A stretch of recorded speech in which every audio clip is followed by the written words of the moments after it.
Hello everyone.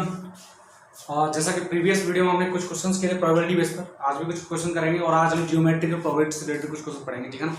Geometrical probability, ठीक है ना। जियोमेट्रिक प्रोबेबिलिटी मतलब थोड़ा तुम्हें ज्योमेट्रिकल तुम्हें आती होगी, ठीक है ना। एरिया कैसे निकालते हैं, लाइन क्या होता है, 3D क्या होता है, ये सब तुम्हें पता है। वॉल्यूम और एरिया और लेंथ से मतलब हमें प्रोबेबिलिटी केस में, ठीक है ना। वो हम आगे चल के पढ़ लेंगे, लेकिन अभी इतना समझो कुछ क्वेश्चन कराने उसका उन क्वेश्चन का डिस्कस कर ले, उसके बाद तुम्हारा कंप्लीट हो जाएगा। ओके, तो स्टार्ट करते हैं, ठीक है।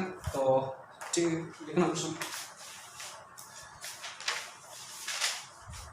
क्या क्वेश्चन? तो लास्ट टाइम मैंने तुम्हें एक होमवर्क दिया था, अगर तुम्हें ध्यान हो तो, ठीक है ना। लास्ट टाइम पे तुम्हें मैंने एक होमवर्क दिया था, there are 4 letters, there are, ऐसा कुछ होमवर्क क्वेश्चन डिस्कस कर लेते। There are 4 letters, there are 4 letters, ठीक है ना।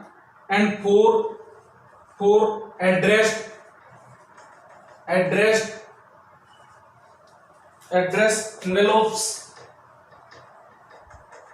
envelopes, ठीक है ना। the chance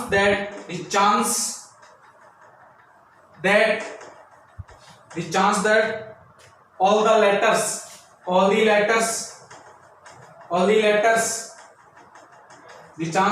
letters are not dispatched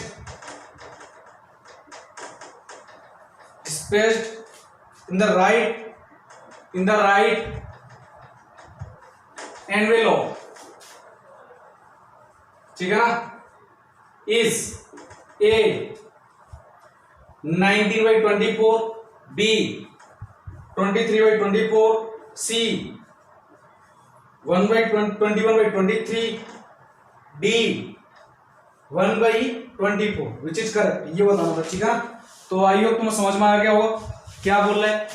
देखो, 4 लेटर के तुम्हें 4 क्या बनाने, एनवेलप, राइट है कि नहीं।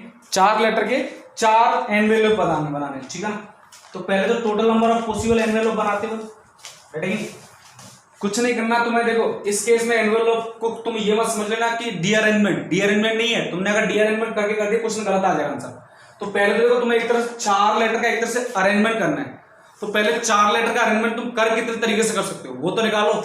तो NS total number of possible cases, 4 letters का अरेंजमेंट, 4 लेटर कोई भी हो उनका अरेंजमेंट करना है, राइट है कि नहीं। कैसे करना है, देखो 4 लेटर्स का अरेंजमेंट कैसे करोगे, सिंपल सी बात है। 4 लेटर इनका एनवेलप बनाओगे तुम, तो एक प्लेसेस पर कितने तरीके हो सकते तुम्हारे पास सेलेक्ट करने के लिए। तुम बोलोगे 4, तो 4 वे इसके लिए, इसके पास कितनी चॉइस, 4, तो इसके पास कितनी चॉइस।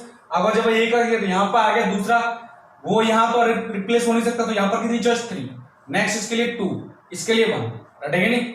समझ में आई बात। तो टोटल प्रोसेस कितना हो गया, 4 फैक्टोरियल, 4 इंटू 3 इंटू 2 इंटू 1, ये तो आ गया 4 factorial. Now event A, let us assume event A correct envelope, ठीक है ना। करेक्ट एनवेलप मुझे चाहिए, डिस्पैच कि or not dispatch in the right envelope, मतलब राइट एनवेलप नहीं आना चाहिए। लेकिन मैंने इवेंट में मान लिया कि राइट एनवेलप, मतलब मुझे प्रोबेबिलिटी निकालनी है इस इवेंट की, इसको बोलते हैं कॉम्प्लीमेंट्री। मैंने कॉम्प्लीमेंट्री इवेंट में डैश लगा के पढ़ा है। अगर ये भी तो इसको भी कॉम्प्लीमेंट्री इवेंट ही बोलते हैं। इज दैट क्लियर, ठीक है ना। तो मैंने एक इवेंट मान ली करेक्ट एनवेलप। करेक्ट एनवेलप मतलब वही तो कि जैसे ये ABCD 4 लेटर और A के बाद B आना चाहिए, C के बाद D आना चाहिए, B के बाद C आना चाहिए, C के बाद D आना चाहिए, राइट है कि। तो ये करेक्ट एनवेलप है, राइट है कि। तो इसके लिए total number of element in event A कितने हो गए, 1 ही तो प्रोसेस हो गया, राइट है कि। समझ में आ गया। इस इवेंट की प्रोबेबिलिटी निकाल देता हूं, मुझे इसकी पूछी है तो मुझे पता है, इतना तो मुझे पता ही है, probability of event A plus probability of its complementary event कितना होता है, 1। So by that's why I am calculating the probability of event A and event A assume क्या किया मैंने, correct envelope. But the question is about not the correct envelope. And correct envelope मतलब एक जैसे 4 letter assume, इसको small है मान लो, ठीक है, बिकॉज इवेंट है तुमने ऑलरेडी मान। Assume 4 letters and correct envelopes, ये तुम्हारा क्या है, उसका करेक्ट एनवेलोप है, राइट है कि नहीं। बाकी तुम्हारे जितने भी हैं 4 फैक्टोरियल में से एक को छोड़ के बाकी 23 कैसे हैं, नॉन करेक्ट एनवेलोप, राइट है कि नहीं। तो यहां पर number of probability of event है कितना है, 1/4 factorial. So we need to find probability of event A bar will be equal to 1 minus probability of event A, 1 minus probability of event A 1/24, 4 factorial कितना होता है 24। So the answer will be 23/24, right है कि नहीं। Okay, तो कितने बच्चों को करेक्ट आंसर आया था, ठीक है ना, देख लेना, मैच कर लेना। तो B option is the correct answer. Okay, next question discuss करते हैं, इसको मैं रफ कर देता हूं, ठीक है। अब क्वेश्चन थोड़ा मैं लेवल बढ़ाने वाला हूं, अब तक क्वेश्चन बिल्कुल 0 लेवल कर रहा था, राइट है कि नहीं। अब मैं थोड़ा अपना लेवल बढ़ा दूंगा, ठीक है ना, तो ध्यान रखना, स्टेप बाय स्टेप चलो, क्वेश्चन को समझो, पीएनसी का घेरा कुछ नहीं है, राइट है कि नहीं। कभी कभी पीएनसी की जरूरत भी नहीं पड़ती, कभी कभी जरूरत पड़ती है, राइट है कि नहीं। तो फटाफट से क्वेश्चन और लिखो, देखते हैं क्या बोलता है क्वेश्चन। तुम्हें एक्टिविटी को समझना है और उसके बाद उसकी इवेंट को समझना है, राइट है कि नहीं। तो अगला क्वेश्चन लिखना, ऑड्स अगेंस्ट, क्वेश्चन समझ, बिल्कुल इजी क्वेश्चन है, odds against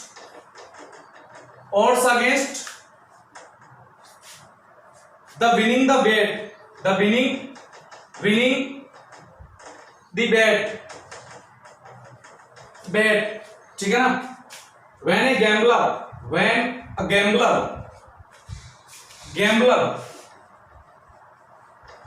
gambler bets that it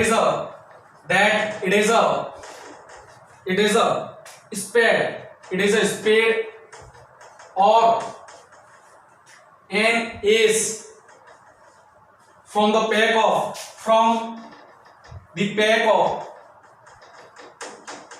52 cards is A 4/9, B 4/13, C 9/4, D 5/4। Okay, right है कि नहीं। तो क्वेश्चन को समझना है, क्या बोल रहा है, we need to find the odds against, not odd in favor and also not the probability. It's asking about odds against. When a gambler जानते हो, जुआरी जो ताश खेलता है, ठीक है ना, एक बैट लगाता है, वो क्या बोल रहा है कि जो उसका जो भी बैट लगा रहा है वो क्या बोल रहा है, स्पेड और एस। ये जानते हो, इक्का, स्पेड जानते हो, स्पेड कितने होते हैं 13, राइट है कि नहीं, समझ में आ गया ना। और इक्का कितने होते हैं 4, राइट है कि नहीं। का मतलब जानते हो, ए जिसके ऊपर ए मार्क किया होता है, राइट है कि नहीं। तो स्पेड और एम एस, इसके अगेंस्ट आने के चांसेस कितने, चांस प्रोबेबिलिटी नहीं, मतलब ऑड्स इन अगेंस्ट। तो देखो ध्यान से, सबसे पहले तो तुम्हें क्या करना है, सबसे पहले तो तुम्हें क्या निकालना, टोटल नंबर ऑफ आउटकम्स कितना आएगा। तुम बोलोगे ऑड्स अगेंस्ट बेट, टोटल कार्ड कितने 52, सी एक कार्ड निकाला 52 सी, कितना होगा 52, राइट है कि नहीं। Now total number of element in event E, मैंने इवेंट ई क्या माना, इवेंटी मानी है अ स्पेड और एन एस, ठीक है ना। अब मुझे बताओ स्पेड और एन एस, स्पेड कितने 13 स्पेड, सॉरी 13 स्पेड, राइट है कि नहीं, प्लस 3 एस। अब तुम बोलोगे 3s नहीं, एस तो 4 होते हैं, ये तो एस तो 4 होते हैं, लेकिन तुम एक बात भूल गए, प्लस इसमें एक स्पेड, एक एस वो हो गया spade, ace of spade. 4 types ace होते हैं, तो 3 टाइप्स रिमेनिंग एस और 1 type of ace spade type का हो गया। तो टोटल कितना हो गया 16, but we need only select 1, तो कितना आ गया 16C1, राइट है कि नहीं। तो कितना आ गया 16, ओके। तो मुझे क्या पूछा है, ऑड्स अगेंस्ट मतलब ऑड्स अगेंस्ट ऑफ इवेंटी, तुम क्या बोलोगे, सम नंबर ऑफ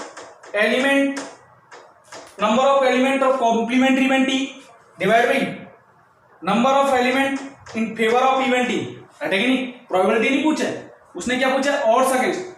तो ये कितना हो गया, टोटल कितना 52, लेकिन 16 किसमें फेवर में, तो रिमेनिंग कितने बच गए 52 minus 16 divide by 16, this is 36 divide by 16, 4 से डिवाइड कर दो 9/4 इज द करेक्ट आंसर।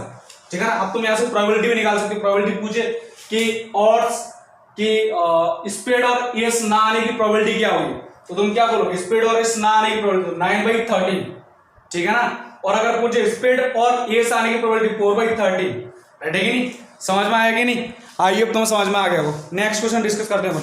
ये क्वेश्चन वेरी इजी था, राइट है कि नहीं, ऑड्स अगेंस्ट ऑड्स फेवर के बहुत सारे क्वेश्चन करा दिए मैंने, राइट है कि नहीं। जियोमेट्रिकल प्रोबेबिलिटी से रिलेटेड पढ़ने वाला बोर्ड खराब हो गया यार।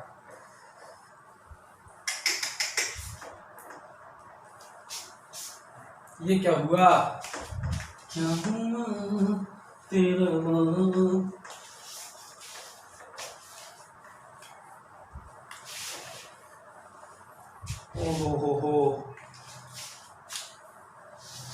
ठीक है, मैनेज करते हैं यार, ये तो दिक्कत हो गई। अगला क्वेश्चन लिखिएगा। अगला क्वेश्चन क्या बोलता है, देखो ध्यान से। अगला question 2n players, 2n players, 2n players of equal strength, strength, equal strength, ठीक है ना, are playing a knockout tournament,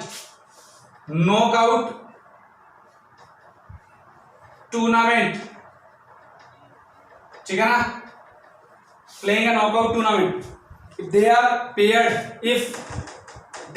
are paired, right है कि नहीं, they are paired at randomly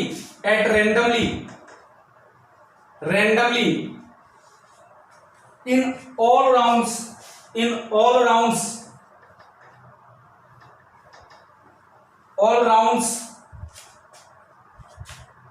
then the probability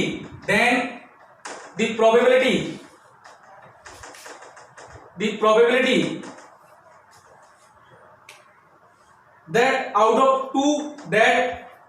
of two particular players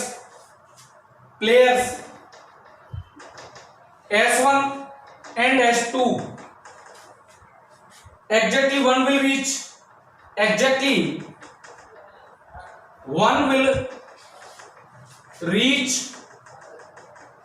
in semi-final, ठीक है ना। Okay, bracket में लिखना n belongs to natural number and n is greater than or equal to 2, right. अब मैं यहां लिख रहा हूं ऑप्शन ए,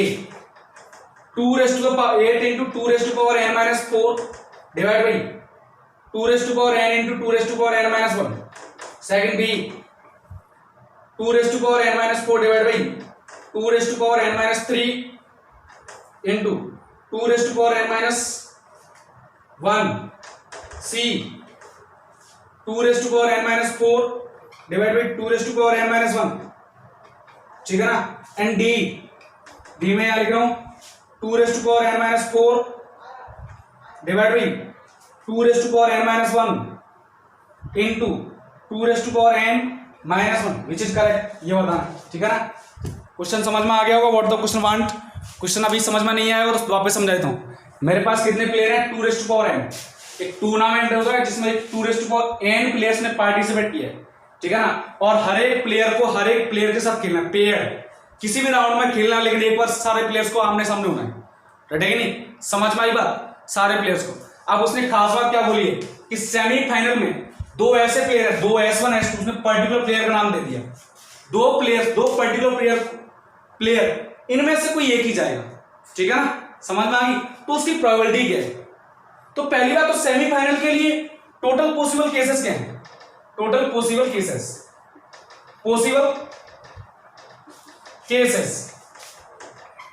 फॉर सेमीफाइनल। मुझे सेमीफाइनल की प्रोबेबिलिटी निकाली, तो सेमीफाइनल के लिए कितने बंदे चाहिए तुम्हें, 4 रटेगा नहीं, सेमीफाइनल 4 प्लेयर से होगा, रटेगा नहीं, एक प्लेयर एक टीम के लिए खेले तो 4 चाहिए, लेकिन मेरे पास प्लेयर कितने हैं 2n, तो ये हो गया 2n C4, 2n में से 4 प्लेयर सेलेक्ट करोगे, रटेगा नहीं। अब आ जाओ इवेंट ई की बात, event E exactly one player will reach in semi-final out of two particular players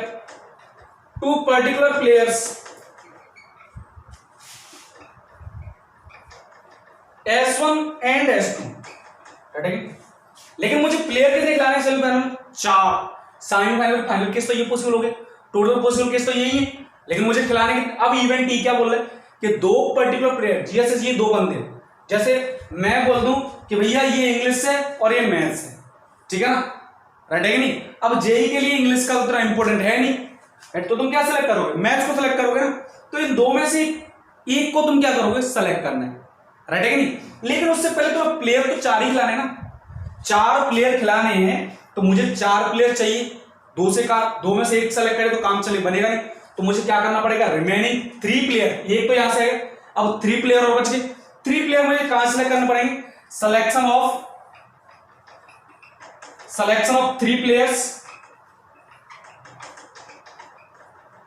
from कहां से 2n-2 से, 2 क्यों, इन दोनों को हटा दिया, रटेगा नहीं, सॉरी 3 प्लेयर सेलेक्ट करेंगे तो कितना आएगा, 2n-2 C3, रटेगा नहीं, ये तो इनका सिलेक्शन हो गया। अब 3 यहां से सेलेक्ट आए, अब एक यहां से, 4 प्लेयर हो गए, तो देखो ध्यान से,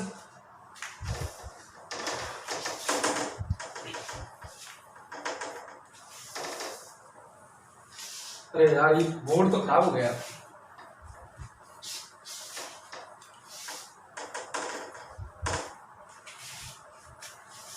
अब देखो नाउ देखना जैसे, now 1 player from S1 and S2, तो 2 में से एक को सेलेक्ट करना है, क्या प्रोसेस 2C1, तो number of favourable outcomes for event E. अब मुझे बताओ 2 में से एक यहाँ सेलेक्ट और 3 ये सेलेक्ट, तभी तो मिला के 4 होंगे, तो सेमीफाइनल खिलाने के लिए 4 प्लेयर चाहिए, 4 प्लेयर मतलब दोनों इवेंट का होना जरूरी, दोनों वर्क का होना जरूरी, both the works must be completed, तो फंडा क्या आ गया, मल्टीप्लिकेटिव फंडा 2C1 into 2n-2 C3, हटेगा नहीं, 2n-2 C3, कोई दिक्कत, डिवाइड बाई ये फंडा आ गया, ये तो क्या आ गया, favourable outcome. Now probability of event E PS NE divide by NS, ठीक है ना, तो तुम क्या बोलोगे sir, 2 into 2n-2 C3 divide by total player NC4, is that clear not, ठीक है ना। आइए अब तुम्हें समझ में आ रहा होगा व्हाट द क्वेश्चन वांट, ठीक है ना, जैसी क्वेश्चन की डिमांड उसके ऊपर चलते चलो, रटेगा नहीं।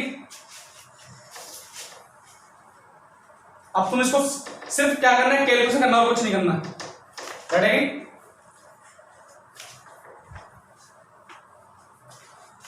एक और खास बात, क्वेश्चन मल्टीपल करेक्ट है भैया, ये बोर्ड तो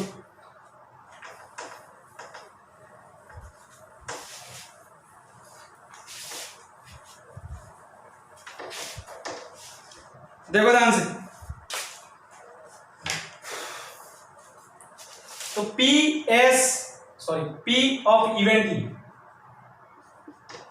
कितना आ गया, ये 2, इसको खोलो, 2n-2 का फैक्टोरियल डिवाइड बाई 2n-2 का फैक्टोरियल इंटू 3 का फैक्टोरियल डिवाइड बाई, ये तो आ गया एनसीआर का वेक्टर क्या होता है, n factorial divide by n minus r into R factorial. नेक्स्ट फंडा देखना, नेक्स्ट फंडा क्या आएगा,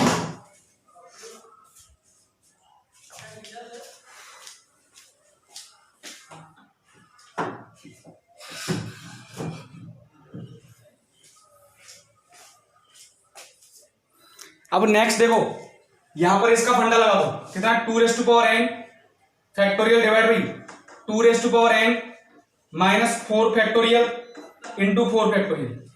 एक्चुअल में 4 फैक्टोरियल तुम लिख सकते हो 4 इंटू 3 का फैक्टोरियल। तो ये भाई सब तो गए क्या ना, यू कैन इजीली सॉल्व। देखो ये 4 ऊपर मल्टीप्लाई हो जाएगा, ये 4 देखना ध्यान से, इस 4 को मैं यहां तो मैं कैलकुलेशन दिक्कत आई बस। 4 इंटू 2 कितना 8, नहीं कोई दिक्कत। थोड़ा सा देखो इसको लिखो 2n -2 का फैक्टोरियल डिवाइड बाई ये कितना आ गया, ये देखो 2n -5 का फैक्टोरियल, ठीक है ना, डिवाइड बाई ये इसके मल्टीपल में आ जाएगा। तो 2n इसको थोड़ा सा खोल दो, 2n into 2n -1 into 2n -2 का फैक्टोरियल, यहीं पर रोक दो, खोल दिया मैंने इसको ऊपर भेज दो, इसको ऊपर भेज दो, कितना हो गया 2n -4 का फैक्टोरियल, रटेगा नहीं कोई दिक्कत। तो देखो ये तो गया क्या, ठीक है ना। अब फंडा क्या आ गया, अब थोड़ा सा और देखो, ये 8 इंटू इसको लिखो 2n -4 इंटू 2n -5 का फैक्टोरियल डिवाइड बाई 2n -5 का फैक्टोरियल, ठीक है ना। और ये 2n into 2n -1, is that clear और नॉट। तो ये तो गया कि, तो यहां से आंसर कितना आ गया 8 into 2n -4 divide by 2n into 2n -1, ठीक है ना। तो मैच कर लो, फर्स्ट ऑप्शन करेक्ट और सेकंड ऑप्शन भी करेक्ट। सेकंड ऑप्शन कैसे, इसको लिखोगे 2 3, तो इन दोनों की पावर ये कितना हो जाएगा टोटल में 2n -3, ठीक है ना। तो first and second option both are correct, is that clear not. Next आ जाओ,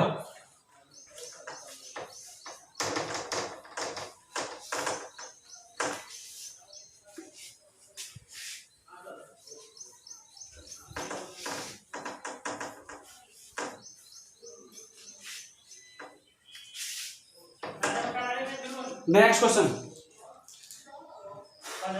क्वेश्चन लिखना, a die is rolled, a die is loaded.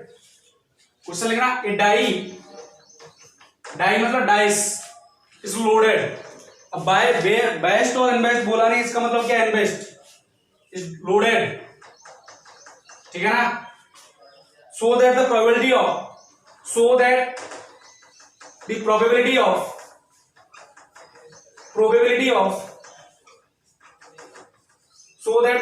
Of face I face मतलब 1 face, 2nd face, 3rd face, तो यहां पर क्या हो गया 8th face I is proportional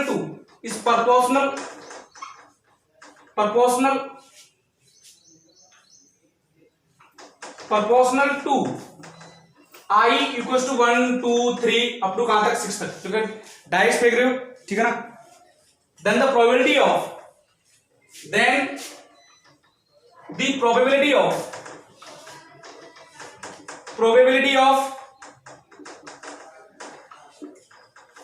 an even number occurring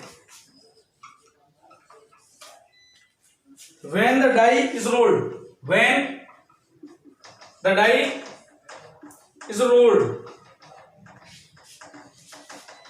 is A option 3/7, B 5/7, B 5/7, C 4/7 and D 2/7। बताना which is correct, ठीक है ना। तो क्वेश्चन कर सकते हो इजीली, राइट है कि नहीं। ज्यादा खास क्वेश्चन नहीं है, इतना टफ नहीं है। तुम्हें समझना है कि आई फेस जो आता है उसकी प्रोबेबिलिटी कितनी है, डायरेक्टली प्रोपोर्शनल टू आई। जैसे समझो, जैसे फेस 1 आ गया, उसकी प्रोबेबिलिटी क्या है, यानी कि ये बोल सकते हैं probability of I face is directly proportional to I. Is that clear not. इसका मतलब probability of I proportion sign को डालते हैं तो कुछ कांस्टेंट आता है k इंटू आई। इसका मतलब प्रोबेबिलिटी ऑफ 1 आने की प्रोबेबिलिटी क्या होगी, k इंटू 1, तो k आ गया। प्रोबेबिलिटी ऑफ 2 आने की नंबर 2 आने की प्रोबेबिलिटी, एक डाइस फेंक रहा हूं 2 के आगे, क्योंकि आई 2 आया तो प्रोपोर्शनल टू 2i हो गया, यानी कि यहां से p probability to direct proportional 2 आएगा, क्योंकि i प्लस की प्रोबेबिलिटी क्या है, प्रोपोर्शनल टू i, इसका मतलब ये क्या आ गया 2, प्रोपोर्शनल नॉर्मल क्या आएगा 2 क्या आएगा, इसका मतलब प्रोबेबिलिटी ऑफ 3 क्या आएगा 3 क्या आएगा, प्रोबेबिलिटी ऑफ 4 क्या आएगा 4 क्या आएगा, probability of 5, probability of number 5 occurring 5 के and probability of numbers occurring 6 number will be equal to 6k, is that clear or not? ठीक है ना। बट देखो तो तुम डाइस को फेंक रहे हो तो डाइस को तुम्हारे पास 1 से 6 के बीच नंबर आए, 1 से 6 के बीच जितनी भी प्रोबेबिलिटी आएगी उन सब की प्रोबेबिलिटी का सम तो 1 ही होगा ना। तो यानी कि मैंने कल लिखाया था एक लेक्चर में कि कोई इवेंट है, कोई सैंपल स्पेस है, कोई सैंपल स्पेस, उसके आउटकम्स क्या है ओमेगा 1 ओमेगा 2 ओमेगा 3, जितने भी आउटकम, ठीक है ना। तो उन सब की प्रोबेबिलिटी का सम कितना आएगा 1 सारे इवेंट। तो यहां से P1 समेशन ऐसे लिख दूंगा, summation Pi from 1 to 6, is that clear, which is equal to 1। I मतलब P1 x विल 1 होगा, I will P1 plus P2 plus P3, यानी कि इन सब का सम कितना, सबको ऐड कर दो, k plus 2k plus 3k plus 4k plus 5k plus of 6k is equal to 1, which is equal to कितना हो गया 11 plus 4 14 plus 3 18 plus 3 21k is equal to 1। So k equal to कितना आ गया 1/21। This is the probability of, this is the value of k. Now we need to find the probability of occurring an even number. अब even number क्या क्या होगा, एक तो ये सम, एक ये सम और एक ये सम, इनकी प्रोबेबिलिटी पूछिए। Is that clear or not? So according to question we need to find P2 plus P4 plus P6. Okay? Question क्या है P2 plus P4 plus P6।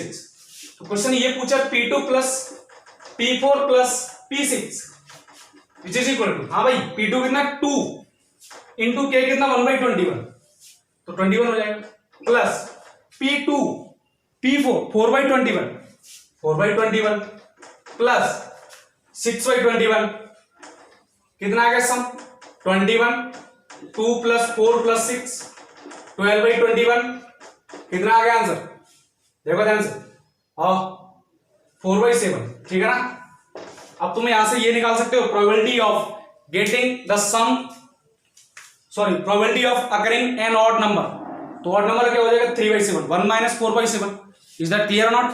या फिर ये बोलते occurring not an even number, even number नहीं आना चाहिए तो उसकी प्रोबेबिलिटी क्या होगा, जब इवन नंबर नहीं आएगा तो क्या आएगा ऑड नंबर ही तो आएगा, राइट है कि नहीं। क्वेश्चन को समझना है, ठीक है ना। तो मैं इस क्वेश्चन को रफ कर देता हूं, आगे तुम्हें समझ में आ गया, बहुत सिंपल क्वेश्चन था, राइट है कि नहीं। देखो मैं तुमसे बोलूं 12th क्लास 11th क्लास सबके लिए जो प्रोबेबिलिटी है बहुत इंपॉर्टेंट चीज है, ठीक है ना। हर एक क्लास के लिए कोई फर्क नहीं, कोई रिपीटर बैच भी हो सकता है, तो सारे बच्चों के लिए प्रोबेबिलिटी कॉमन है, ठीक है ना। इस चीज का ध्यान रखना। और सबको मैं बोलना चाहूंगा कि ये जो प्रोबेबिलिटी का जब भी मैं बोलता हूँ कि प्रीवियस ईयर IIT एडवांस या जेई का क्वेश्चन है, जेई एडवांस का क्वेश्चन है या IIT जेई क्वेश्चन, इसका मतलब जेई मेंस के लिए बहुत इंपॉर्टेंट है। जेई एडवांस या IIT जेई का बोल दूं, इसका मतलब क्वेश्चन क्या है जेई मेंस के लिए बहुत इंपॉर्टेंट है, ठीक है ना। जेई मेंस में रिपीटर क्वेश्चन भी आ जाते हैं, ठीक है ना। किस बात का ध्यान रखना। तो लिखिए अगला क्वेश्चन, क्वेश्चन लिखो, अ डिवीजर ऑफ 2700 इज selected, ठीक है ना, full stop. If the probability that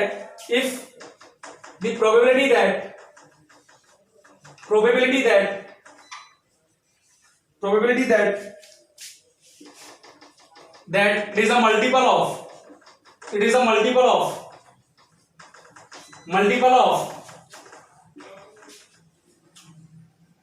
of 4 but not 5 is 1/p, ठीक है ना।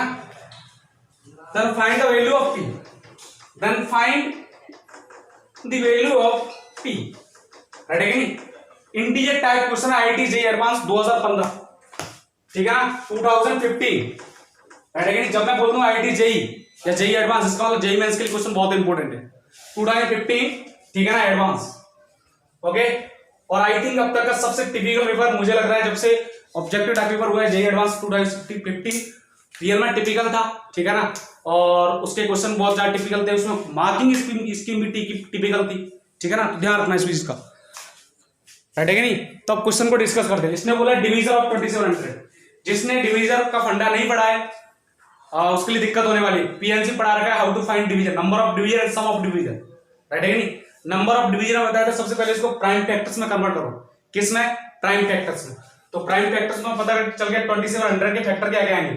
तुम बोलोगे देखो सर 27 का 3 ठीक है ना, उसका दी क्या 100 को लिख सकते हो 4 into 25 तो प्राइम फैक्टर को कन्वर्ट करना है, this is not the prime, तो इसको लिखो 3:2 3:3 2:2 एंड 5:2। थोड़ा सा कन्वर्ट करके लिख दो 2:2 5:2 3:3। अब समझ में आ गया? सॉरी पहले लिखो 3:3 एंड 5:2। अब ये तुम्हें क्या देंगे? Number of factors, prime factors, divisors देंगे ये, ठीक है ना। ओके पहले देखो डिवीजर्स में बताया डिवीजर कितने होंगे, देखो 2 + 3। मैंने नंबर ऑफ डिवीजर बताया तो नंबर ऑफ डिवीजर्स तो मैं क्या होता है p+1 into q+1 into r+1 and dot dot चलते रहेगा। तो p कितना है 2, q कितना है 3 और ये कितना है 2, राइट है कि नहीं। समझ में आया कि नहीं? ये डिवीजर कब था? इंक्लूडिंग 1 and 5, 1 and n मतलब एक तो इसका डिवीजर 1 नहीं है क्या, और एक खुद इसका अपना खुद का डिवीजर नहीं है क्या। और अगर 1 और 5 को काउंट ना करूं तो -2 कर देता हूं, लेकिन मुझे 1 and 5 काउंट करने हैं यहाँ पर। क्यों करना है? पहले मैं ns निकाल लूं। तो ns कितना आ जाएगा? ns देखो ns कितना आ गया 2 इंटू पहले टोटल नंबर पॉसिबल इंटीजर्स, तो कितना आ गया 2 + 1 इंटू 3 + 1 इंटू नेक्स्ट 2 + 1, बोलो कितना आ गया? देखो ध्यान से 3 इंटू 4 3 इंटू 4 12 12 इंटू 3 36, राइट है कि नहीं? सही है ना। 3 इंटू 4 12 12 इंटू 3 36। अगर तुम्हें ऐसे समझ में नहीं आ रहा सैंपल ये कैसे निकालना है, ये तुमने कैसे किया, अगर ऐसे तुम्हें ध्यान नहीं कंसेप्ट तो सिंपल इसको ऐसे ध्यान रखो। तुम्हारे पास 3 बॉक्सेस है, कितने बॉक्स है? 3 बॉक्स है, राइट है कि नहीं। और 3 बॉक्स में कैसे देखो, पहला बॉक्स है इसमें 2 बॉल है, 2 बॉल मतलब ये बॉल है और कितनी है 2 आइडेंटिकल। दूसरा बॉक्स है इसमें 3 बॉल है, ये जो पहला बॉक्स है इसमें बॉल पर है ना 2 मार्क्ड है, और ये सेकंड बॉक्स है ना इसमें 3 मार्क्ड है, आइडेंटिकल हो गया। और ये बॉक्स 3 है ना इसमें भी 2 बॉल्स है, कितनी बॉल है 2, जिसमें क्या है 5 मार्क्स। ओके समझ में। अब देखो total number of possible case, एक तो ये तो तुम्हें ध्यान रहेगा या फिर एस समझो, और एन एस यहां से देखो दूसरे तरीके से निकाल सकते हैं। अगर मैं बॉक्स 1 से लूं, ये बॉक्स 1 तुम मान रहे हो बॉक्स 1, ये बॉक्स 2, ये बॉक्स 3, सुनना मेरी बात। अगर तुम यहां से बॉल सेलेक्ट करो तो यहां से कितने तरीके से आ सकते हैं, या तो मैं एक बॉल ले सकता हूं, या मैं 2 बॉल ले सकता हूं, 2 से ज्यादा ले नहीं सकता, या फिर मैं एक फंडा एक और एज्यूम कर सकता हूं, कोई भी बॉल ना लूं। सुनना मेरी बात मैं क्या बोल रहा हूं, या तो मैं इसमें से कोई बॉल ना लूं, या फिर मैं एक बॉल ले सकता हूं, या फिर मैं 2, क्या मैं मोर देन 2 ले सकता हूं। तो मेरे पास चॉइस कितने 3, नथिंग 1 और 2, so 3 choice. Is that clear? From in this case पहला option nothing, second option 1 may be 2 and may be 3, but I can't take more than 3, so how many options? I have 4 option into 4, right है कि नहीं। And from in this case also I have 3 option. कितना आ गया product 36। Is that clear? ये तो आ गया एनएस, ठीक है ना। अब निकालते हैं नंबर ऑफ क्या, number of division which are divisible by 4 but not 5। तो देखना ध्यान से, इसको मैं रफ कर दूं, ठीक है। Number of divisors which are divisible by 4 but not 5, ठीक है ना। तो उसके लिए मेरे को फंडा क्या करना पड़ेगा, यहां से देखो, यहां से मुझे कोई भी नहीं लेना पड़ेगा, ये वाला डिवीजन नहीं लेना पड़ेगा। अगर ये वाला डिवीजन लिया तो डिवीजन 5 से डिवीजन आएगा क्या, तो यहां से मैं कोई भी डिवीजन सेलेक्ट नहीं कर सकता, यहां से करूंगा। यहां से 2 आएंगे, यहां से आ सकते हैं 3 भी आ सकते हैं, 2 भी आ सकते, जो भी फंडा है, ठीक है ना। तो फंडा क्या आ जाएगा, तो यहां से देखो 4 से डिवीजन, तो यहां से एक तो 2 आ जाए और एक 2 आ जाए, मतलब दोनों के दोनों बॉल ले लूं मैं, ठीक है ना, 2 balls फ्रॉम दिस, तो number of elements in event T, ठीक है ना। तो यहां से कितने केस मेरे पास, एक ही केस, मतलब दोनों की दोनों बॉल मैं सेलेक्ट करके रख लूं, तो दोनों की दोनों मतलब इसको खाली कर दो, तो एक ही प्रोसेस है, खाली करने का प्रोसेस क्या, एक ही तो है। यहां से क्या, यहां से कितने प्रोसेस, यहां से तुम्हारे पास 4 प्रोसेस है, यहां से चाहूं तो मैं कुछ भी ना लूं तब भी मेरा 4 से डिविजन है, चाहूं तो मैं 1 लूं तब भी मेरा 4 से डिविजन है, एंड चाहूं तो मैं 2 लूं, डिपेंड ऑन मी, हो सकता है मैं 3 के 3 ले लूं, ठीक है ना। 4 से डिविजन तो मैंने कर लिया ना, बिकॉज मैंने फैक्टर 4 ऑलरेडी कॉमन ले लिया, तो इसका प्रोसेस कितना है, एक ही है, लेकिन इसके प्रोसेस कितना है, 4 process. But in this case से मुझे कुछ नहीं ले सकता मैं, क्योंकि अगर एक भी ले लिया तो 5 से डिवीजन आएगा, तो इस केस में यहां से 2 balls फ्रॉम बॉक्स 1, ऐसे समझना, बॉल्स का मतलब है 2 और 2, ठीक है ना।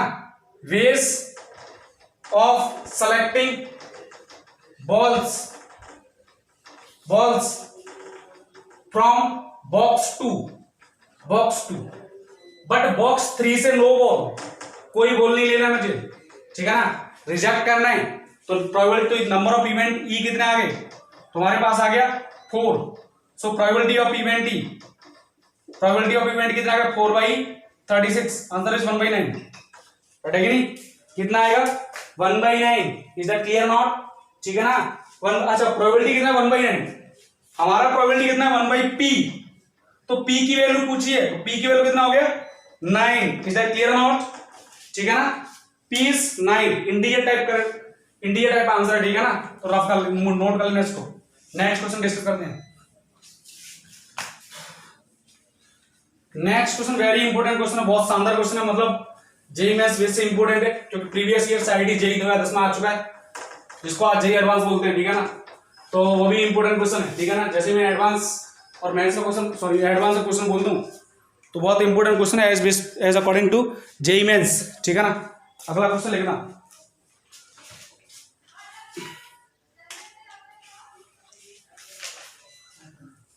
क्वेश्चन लिखो,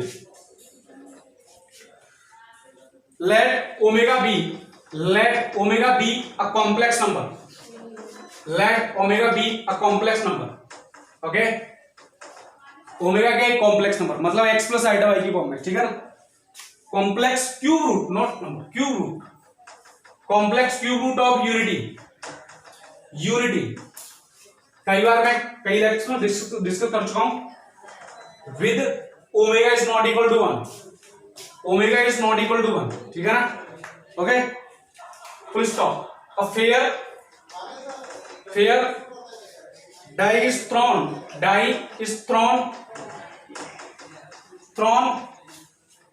3 times if एक डाइस को 3 बार फेंका, 3 बार फेंका था, if r1, r2, r3 are the numbers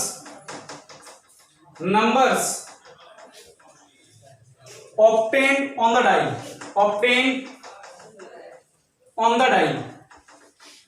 die, ठीक है ना, on the die, then the probability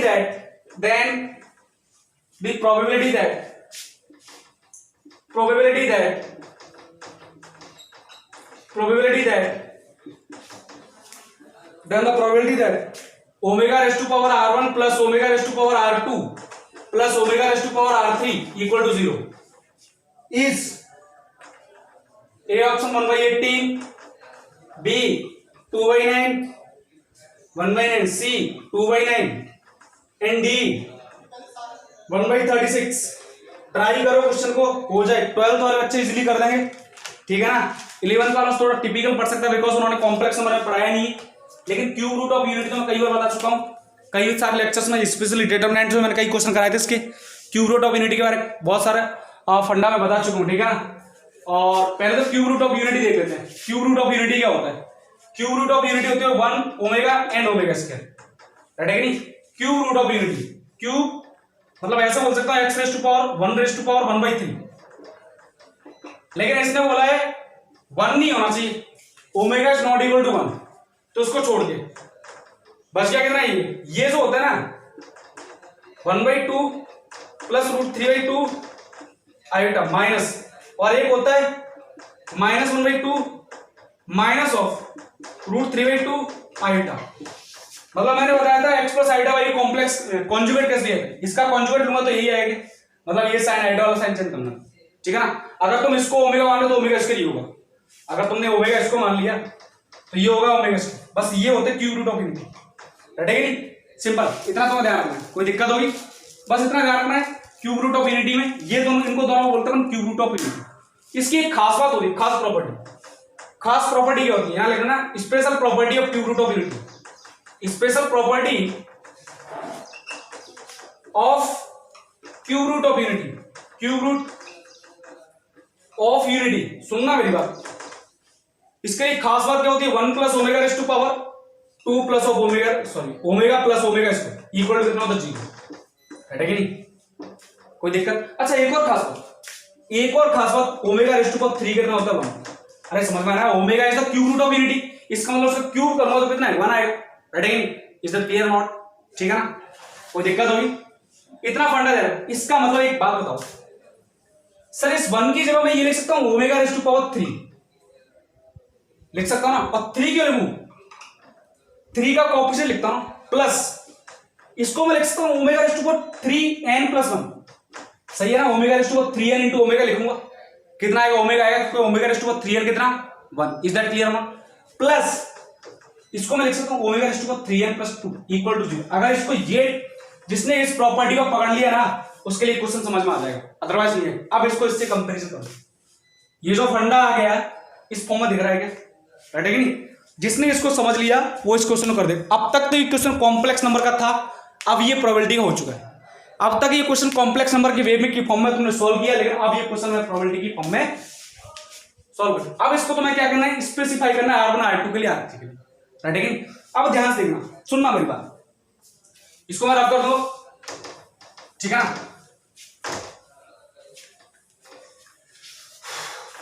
इसका मतलब R1 को है ना, ये करना है, इसको R1 की फॉर्म 3:n को R1 की फॉर्म में रिप्लेस कर दूं, इसको 3:r2 की फॉर्म में रिप्लेस कर दूं, तो R1 कैसे फॉर्म में लिखूं, 3n, R2 3n plus 1 and R3 3n plus 2, but you have thrown a dice, तो R1 की वैल्यू कैसे आनी चाहिए, डाइस पर कैसे आएगा, देखो तुमने एक डाइस को 3 बार फेंक रहे हो, 3 डाइस नहीं है, एक ही डाइस है, डाइस तो एक ही है, डाइस आर द नंबर्स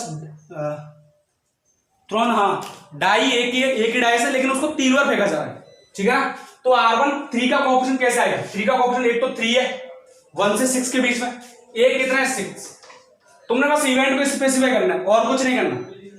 ऐसे ही देखो 3n प्लस 1 की फॉर्म में एक तो 1 है क्या, और एक कितना है 4 है, 6 नहीं है, तुमने अगर 3 के बाद 4 आएगा, लेकिन अब दूसरा कोएफिशिएंट क्या है 6 प्लस 1 7 आ रही। देखो लास्ट क्वेश्चन थोड़ा सा गड़बड़ हुआ, और गड़बड़ नहीं थोड़ा लाइट चला के देखो, तुम्हें पता है 3n plus 1 3n plus 2, 3 choices में बताया कि R1 R2 R3 के लिए, ठीक है ना। इस टाइप से तुम डाइस को फेंक रहे हो 1 2 3 बार, ठीक है ना। R1 के लिए इस इवेंट को मैं बोला A, इसको बोला B, इसको बोला C, ठीक है ना।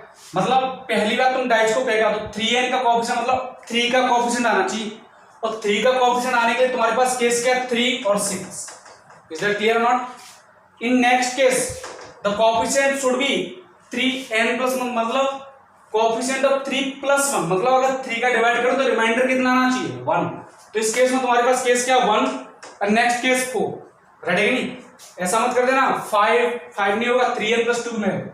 तो तीसरा केस तुम्हारे पास क्या बच गया, डाइस तुमने फेंका तीसरी बार तुम डाइस फेंक रहे हो, तो कोएफिशिएंट कैसा आएगा, डिवाइड करो 3 से तो रिमाइंडर शुड बी 2, तो देन नेक्स्ट केस क्या 2 and 5, is that clear not. But we need to power of omega raise to power R1 plus omega raise to power R2 plus omega raise to power R3 equal to कितना चाहिए 0, right है कि नहीं। सो इन this case मैं ऐसे लिखूंगा omega raise to power 3n plus omega raise to power 3n plus 1 plus omega raise to power 3n plus 2 कितना 0। R1 R2 का कंपेरिजन यहां से करूंगा, Is that clear? Because you already know 1 plus omega square plus omega cube, sorry, omega plus omega square must be equal to 1, and you already know omega 1 equals to omega raised to power cube. Is that clear or not? ठीक है ना? तो भैया समझ में तो आ चुका मुझे। इसका मतलब देखो यहां से तुम R1 की वैल्यू अगर 3 ले रहे हो, R1 की वैल्यू 3, तो एक वैल्यू तुम्हें यहां से लेना पड़ेगा इस टाइप की फॉर्म बनाने, 1 प्लस ओमेगा स्क्वायर, राइट है कि नहीं? समझ में आया? तो यहां से कोई एक लो, तुम्हारी इच्छा जो लो। सपोज करो 4 ले रहा हूं, R2 की वैल्यू 4, R3 की वैल्यू इनमें से कुछ लूंगा। सपोज करो तुमने लिया 5, as you wish, it's a choice, right है कि नहीं? तो तुम्हारे पास फंडा क्या बन गया? Omega raise to power 3 plus 4 plus 5, is that clear not? This is equal to 1 plus this can be written as omega raise to power 3 into omega, which is equal to 1 into omega, so omega plus this is it can be written as omega square into omega raised to power 3. The value of this 1 into omega square, so the value of this 3. Is that clear? Right है? तुम्हारी इच्छा जो लो, लेकिन एक बात समझ में आ गई मुझे कि अगर एक एलिमेंट इस साइड से लूंगा तो दूसरा एलिमेंट मुझे इस साइड से लेना ही पड़ेगा, राइट है? ये एलिमेंट कैसे है कि तुम एक बार डाइस को फेंक रहे हो, R1 की वैल्यू किससे आनी चाहिए? 3n की कोएफिशिएंट ऑफ n की फॉर्म में। R2 क्या करो, तुमने दूसरे डाइस फेंका तो दूसरे डाइस में R2 ऐसा आना चाहिए कि या तो रिमाइंडर 3 का डिवाइड करो तो रिमाइंडर कितना है? 1, राइट है कि नहीं? दूसरा तीसरी बार अगर तुम फेंकोगे तो रिमाइंडर कितना आना चाहिए? 2, इस टाइप से। अब अगर ये वाली फॉर्म बनानी है तो मैं ये वाला केस तो इस टाइप से तुम सेलेक्ट करोगे, मतलब अगर एक एलिमेंट यहां से लो तो बाकी रिमेनिंग 2 एलिमेंट्स में इन दोनों साइड से लेना पड़ेगा, राइट है कि नहीं? इसका मतलब number of element in event T. सुनना मेरी बात, एक एलिमेंट में यहां से ले रहा हूं तो कितना? 2c1। सुनना मेरी बात, एक एलिमेंट में यहां से ले रहा हूं कितना प्रोसेस? 2c1, और एक एलिमेंट में यहां से ले रहा हूं कितना प्रोसेस? 2c1, राइट है कि नहीं? अब मुझे बताओ ये वाला कंडीशन चाहिए तो R1 R2 R3 तीनों का सम चाहिए, तीनों की वैल्यू चाहिए। अगर तुमने किसी एक को सेलेक्ट नहीं किया, ओनली इन दोनों किया, तो क्या कंडीशन सेटिस्फाइड है? Not satisfied. So first of all completion the work, you need to complete all the 3 works, R1 and R2 and R3. So you multiply this because we need to multiplication funda. Okay, next now जरूरी थोड़ी है कि मैं पहला इसी set से element लूं, तुम इस सेट से पहला एलिमेंट ले सकते हो। मैंने तुम्हें केस क्या बताया, तुमने फर्स्ट सेट से एलिमेंट काउंट किया, राइट है कि सेकंड थर्ड से मैंने केस कोई एलिमेंट काउंट नहीं किया, उसके बाद मतलब पहले इसके बाद काउंट किया, उसके बाद अरेंज इनको किया। हो सकता है पहला एलिमेंट इससे लूं, सेकंड से लूं, हो सकता है पहला इससे लूं, तो बाकी बात क्या लूंगा? Arrangement 3 factorial, arrangement of sets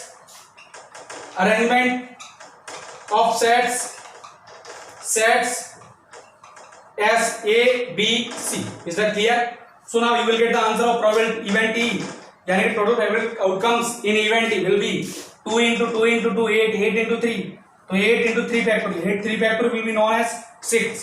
So the probability of अच्छा number of total possible outcomes in each sample will be कितना? 6 into 6 into 6, because you are throwing the dice 3 times and at one time dice have 6 choices, so the answer will be 216 and the probability of event B will be, बोलो कितना?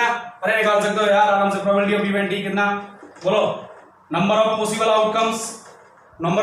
favorable outcomes divided by total outcome, okay? 6 से 36, ठीक है ना? 4 से 2 and this is 9, so answer will be 2 by 9. So मेरे जो correct answer, I think C option is the correct answer, okay? I hope तुम समझ में आया होगा, ठीक है ना? कोई दिक्कत वाली बात नहीं है, ओके? तो बाकी मैं यही फिनिश करता हूँ, नेक्स्ट क्लास में लेंगे, नेक्स्ट क्लास में और भी रिलेटेड क्वेश्चन करेंगे। नेक्स्ट क्लास में मैं तुम्हें बताऊंगा जियोमेट्रिकल प्रोबेबिलिटी, ओके? इस topic geometrical topic, geometrical probability मतलब एक तो मैं पढ़ूंगा 1D, एक में पढ़ूंगा 2D के लिए, एक में पढ़ूंगा 3D के लिए। 1D के लिए तो मैं स्टडी कराऊंगा लेंथ के लिए, लेंथ के बेस पर प्रोबेबिलिटी कैसे निकालूंगा, ठीक है ना? एक करूंगा मैं 2D के लिए, ठीक है ना? 2D मतलब एरिया से रिलेटेड और 3D मतलब वॉल्यूम से रिलेटेड। देखो तुम जो प्रोबेबिलिटी पढ़ रहे थे ना, अब पढ़ रहे थे डिसीक्रेट फंक्शन या फिर डिसीक्रेट प्रोबेबिलिटी, मतलब अगर तुमने डाइस फेंका है तो 1 के बाद 2 ही आएगा, 1 से 2 के बीच में कोई नंबर नहीं आएगा। सही बोल रहा हूँ क्या? 1 के बाद 2 ही आएगा। तुमने एक डाइस फेंका, उसके बाद 1 आएगा, दूसरे उस डाइस को फेंकोगे तो 1 से रिलेटेड 1 आएगा या फिर 2 आएगा। 1 के बाद 1.1 नहीं आएगा, राइट है कि नहीं? कोई नहीं फेंका हेड या टेल, हेड या टेल के बीच में कुछ नहीं है। तो this type of event are known as discrete event, ठीक है ना? लेकिन नेक्स्ट क्लास जियोमेट्रिकल प्रोबेबिलिटी तुम पढ़ोगे कंटिन्यूअस इवेंट, राइट है कि नहीं? क्या पढ़ोगे? कंटिन्यूअस। जैसे ये बोर्ड है, ठीक है ना? इस बोर्ड पर कोई पॉइंट मैं यहां ले रहा हूं तो इस पर क्या प्रोबेबिलिटी की बोर्ड पे वो पॉइंट बोर्ड पर हो, जबकि टोटल तुम्हारे पास एरिया क्या है वॉल का, तो वो क्या होता है कंटिन्यूस फंक्शन के, ठीक है ना। तो वो अपन नेक्स्ट क्लास में पढ़ेंगे।